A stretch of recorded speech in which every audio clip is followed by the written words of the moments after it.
Deer hunting requires some skill along with a bit of luck and a lot of patience, but the pastime is not as popular as it once was. Rich Egger from Illinois Public Radio spent a morning with a deer hunter in western Illinois to learn more about the sport. Mike Folk and I are walking along the edge of a harvested farm field southeast of Macomb. Mike is a maintenance supervisor for Durham School Services, which operates buses for the Macomb School District. But we're not here to talk about school buses just after sunrise on this hazy, damp, and chilly early December day. We're in this open field to bag a deer. Duck hunting is my main passion, but we hadn't got a deer last year, so I wanted to focus on trying to get a deer this year. Why is getting a deer important? The meat, it will last us a year or so. So it's that's part's important. Plus, it's a lot cheaper than having to go buy a beef at the grocery store. We make our way to a hunting blind, which is like a small tent. The camouflage pattern on the blind's exterior helps it blend in with nearby shrubbery and trees. So we start the hunt by sitting.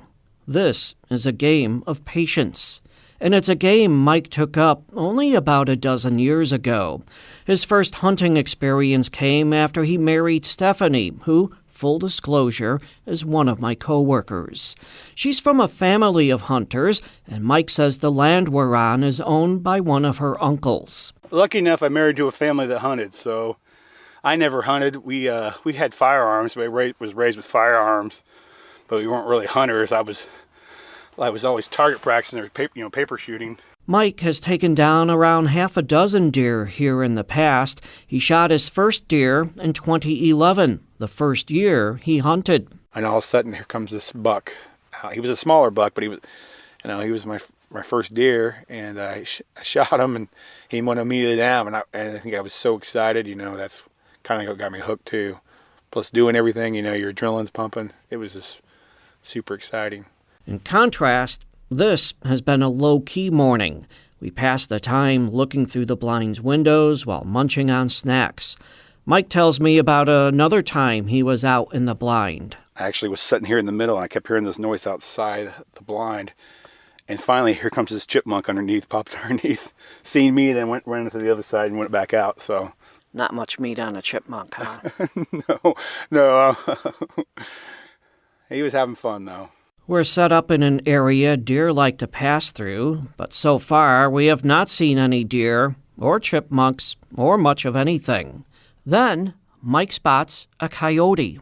Yep, there's one over there. He's just past the tree line. You see where this thing that's kind of sticks up in the middle between these sets of trees here?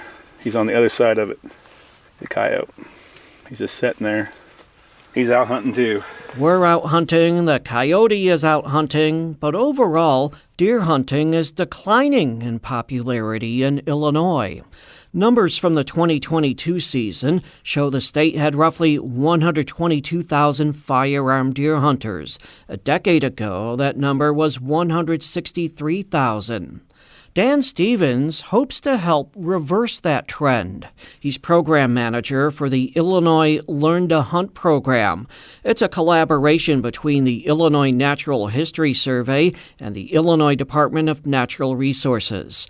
He says the program provides an educational pathway for people who are interested in hunting but don't have someone in their immediate family to teach them or just don't know how to get started. Stevens believes hunting is beginning to appeal to millennials who want to provide food for themselves and their families. Kind of taking grasp of the ownership of that harvest and not just relying on, buying chicken nuggets from the market, but being a part of that local food system. Stevens says hunting helps manage the state's natural resources. He says every time you buy a hunting license, firearm, ammo, or archery equipment, some of that money goes to conservation programs. And a December 2021 report from the Sportsmen's Alliance Foundation says hunting boosts the overall economy nationally. It says recreational hunting and target shooting in the U.S. generated more than $65 billion in combined retail sales in 2020. The report also says spending by hunters and shooters supported nearly 970,000 jobs and created more than $45 billion in wages and income. And for people like Mike Folk and Dan Stevens, hunting puts food on the table. Here is Stevens again. My wife and I made a decision about 5 or 6 years ago that we wanted to try to move away from factory farmed meat as much as reasonably we could. And so we have basically not had to buy beef since then. Stevens says they now harvest 2 or 3 deer a year. But for Mike Folk, there are no deer to harvest on this day. The only deer we see the entire morning is a young doe crossing a country road as we drove out to the farm. And, well, the law does not allow hunters to pull over and start blasting away, even out in the country. We leave the blind and walk the field, trying to flush out any deer that might be hunkered down. But no such luck. Still, Mike considers it a morning well spent. Definitely peaceful. A little too quiet for what you would like today. Yeah, I would like a little bit more action, but that's just part of hunting.